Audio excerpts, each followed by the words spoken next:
Hey everyone, Livy here, back with another video, and I'm very excited about this one because I'm doing something completely different. Doing something sorry, a little bit wild. This video is an introduction to a tarot tag I am creating, which by the way is not actually starting fully until March. Okay? Just so you guys know, it's not fully starting until March.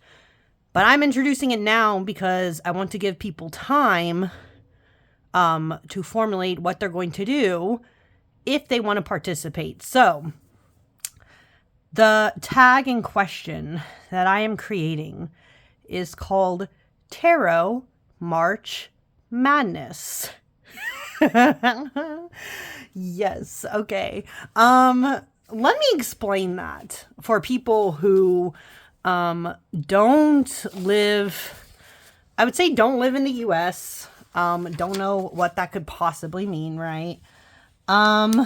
So March Madness, typically within the US, if you live here and otherwise, is an event for people who like basketball. Okay, I'm gonna start by saying I'm not typically a basketball fan. Okay, that's more my husband. He loves basketball, and every year sorry, I had to pause for a second. I was interrupted. Anyways, what was I on my tangent of yes, my husband is the one who loves basketball, and every year when March Madness comes around, of course, him and many others get very excited because the thing about March Madness, again, for those who are not aware, it's basketball, but it's not the NBA, basically. It's for people who are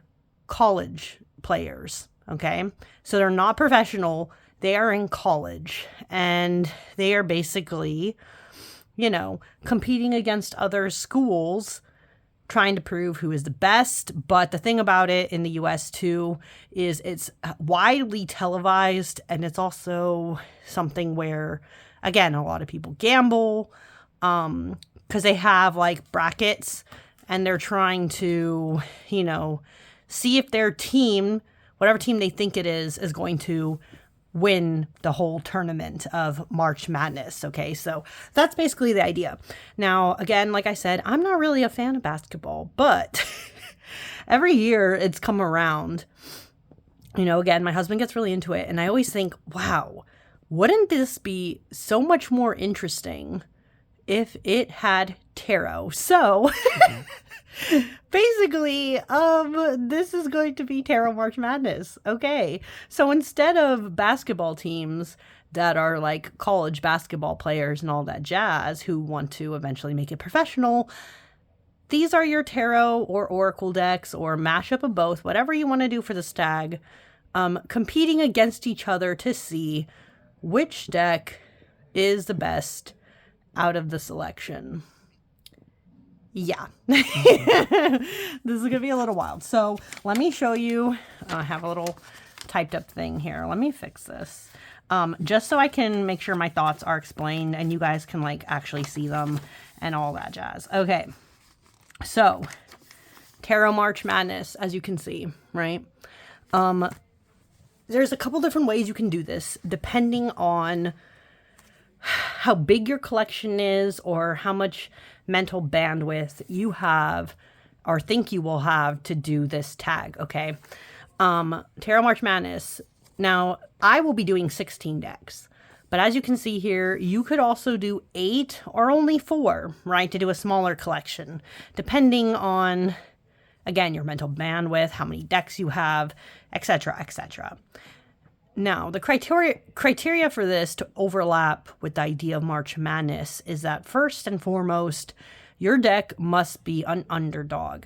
What that means specifically, and like what I think it means specifically, is that this has to be a deck in your collection that is an underdog because it's either new to your collection, right? It has no prior skill, prior knowledge. This is its first time trying things out with you, or it's underdog because you've almost rarely used it, if used it at all ever, even if it's been in your collection for a long time. So those are the main two criterias of what I'm thinking with underdogs. And again, depending on if you want to do this as tarot, oracle, or a combination of both, that's just a criteria needs to be. I am calling it Tarot March Madness, but again, if you're doing a combo, that's okay. This is just a tag name. Do you, right? Okay. And so besides being an underdog, the deck in question, when you're doing the mashups, okay, like when you're trying to decide which deck is going to compete against whatever, you can randomly pick them if you want, or decide 2 different divisions. It's up to you how you want to do this, like decks of a certain kind on one side, decks of a certain kind on the other side, or just randomly put it together and be like, lols, let's see what happens. For mine, which I will explain what's going on with mine. Before mine, I think I did the random variety, but I'll talk about that a little bit in a little bit. Okay. And then, so those are the main 2 criteria, right? You're doing this tag with underdog decks, and, you know, you have to decide some kind of mashup thing. Now, when a deck faces off, right? So, because you're thinking like, how is this going to translate from basketball? So when a deck faces off against each other, right, it's competing. You need the best 2 out of 3 to win, okay? And the first round of the competition between decks has to be a cardstock and shuffle ability test. Round number 2 is your most favorite card. So basically it's like when you have both decks here and you're going through them and seeing either, do I like it? Do I not like it? Do I like it? Do I not like it? Whoever has the most liked ones at the end of that would be the winner of that round. And then for number 3, it's a 3-card spread face off. And for this, you know, keep it, honestly, don't go crazy with yourself, okay? Just keep it simple. It could be literally just past, present, future. It could literally be situation, what is it called? Situation, action, something else. I always forget that one. There's like mind, body, spirit. Whatever you're doing, it just has to be a 3-card spread, and you're comparing how the 2 decks read that spread, okay? Specifically what I would say to do, so you don't like, what's it called? So you keep things fair, right? What I would suggest doing to keep things fair is to pose the same question every single time, okay? So, or at least for the first round. So I'll give you a visual example if you guys don't know what I'm talking about. So this is my current thing as it stands, okay? I have all the decks that I'm going to be using on the sides here. Obviously, there's no placement yet because they have not won. So when a deck faces off, right, if I'm doing these first rounds, right, these first rounds, which would be 8, right, because there's 16 decks, there will be 8 rounds, or 8, you know, things. Each one of these first ones is going to be the exact same question. I'm still debating what that question will be, but whatever the question is with 3 cards, you want to keep it the same exact question because you're trying to judge it in fairness, right? Like how each deck reads the same question, if that makes sense. Now, when you get to these rounds, right, when you get to the next set of rounds, you can change your question, but obviously it's still a 3-card pull. You can change the question, but again, keep these ones the same. And then when you get to these 2, to finally do this one, again, keep it the same. Okay. So just explaining that. Okay. And the last thing to make this like March Madness in full, if you didn't see it here, you're going to be utilizing your community page here on Tarot, okay, or TarotTube. Okay, so now that's someone who's actually, again, this is more for people who are actually filming their videos. I mean, you could also do votes if you don't do TarotTube, but you see this tag and want to make it on Instagram instead or do something else. You could also try to utilize whatever feature gives you voting power on there too. That's totally fine. But for those of us who are going to be playing along with others or want to see what other people's mashups are and all that stuff, you're going to be utilizing your community page to see which of your decks, before like a round begins, which of your decks they think will win against a different one, right? So this is to show the actual like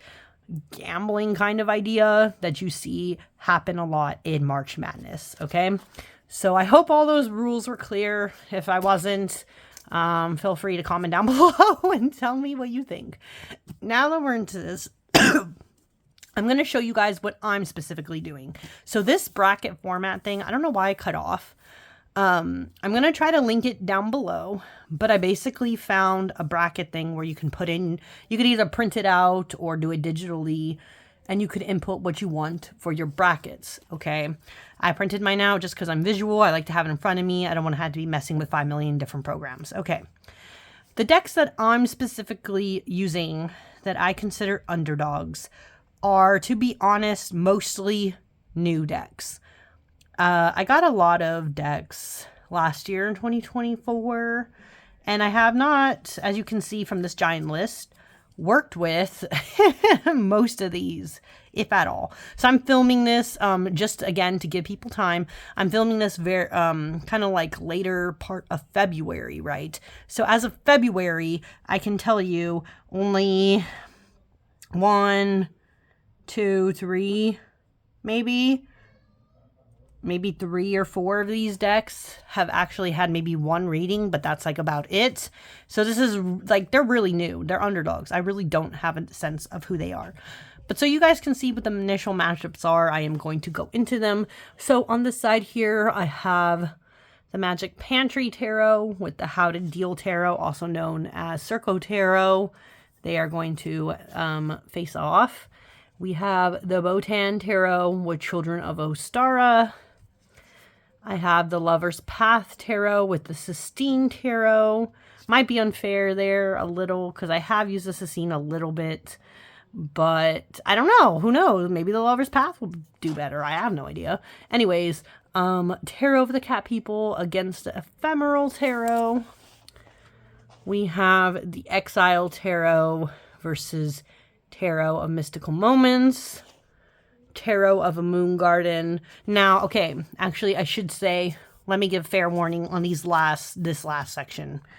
Down here, I initially put, you guys can see this, I initially put Windbell Island Tarot. Now, here's the thing about this deck. This is a Kickstarter deck, and at the time of me filming this deck is actually not here yet. I thought it was supposed to come a lot sooner, and it has not. So most likely what's going to happen here is that this is actually going to go away. Like if this deck literally does not come before I need to film this section, right? This is going to go away.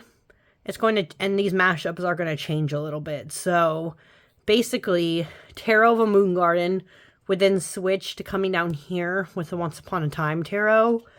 And then I will be putting basically a different deck in here to make up for Windbell Island not being here. Because I do have another deck that I think will face off better with the Victorian Fairy Tarot that barely came in a couple weeks ago. So I can change this. So this might change a little bit. But anyways, besides Windbell Island, I do also have Tarot of the Velvet Moon in here. And I just call it the 1990s Tarot, but it's really, it's not called that. It's like Tarot the Complete Kit or something like that. But I just call it the 1990s Tarot for my memory.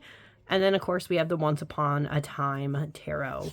So these are my current mashups. These are the decks you guys will be seeing that are going to try to compete against each other. So Now that that explanation's out of the way, what you guys are going to see as soon as this video releases, if you are either following me or not, on my community page, after this video releases, I am going to be giving some of these, at least of this division here, I'm going to be giving some of the who you think would win mashups, okay?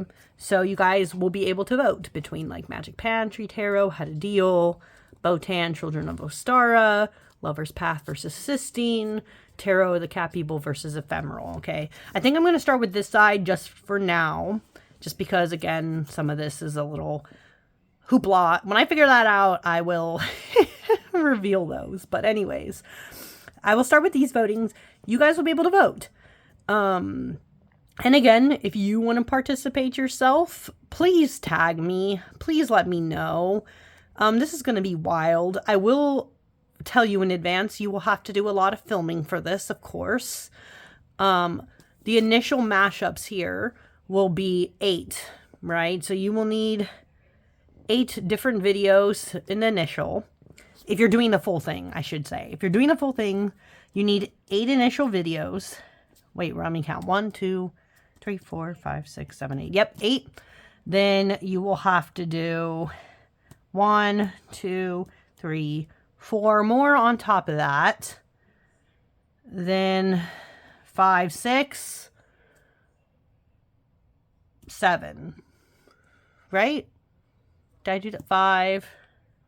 Wait, 5, 6, 7? Yeah. So 7 plus, oh my God, why am I so bad at math? 8 plus 4 is 12. 13, 14, 15. Yes, you will have to do 15 different rounds to get to your winner. Yeah. Wow. But this is kind of like for people also who do Vlogmas. I don't think it's that much different. But anyways, I think that's long enough to explain the rules of Tarot March Madness. If you are interested in doing this, let me know down below. Tag me. If you're not and you just want to see what shenanigans I come up with, I'll see you in the next video. So, bye.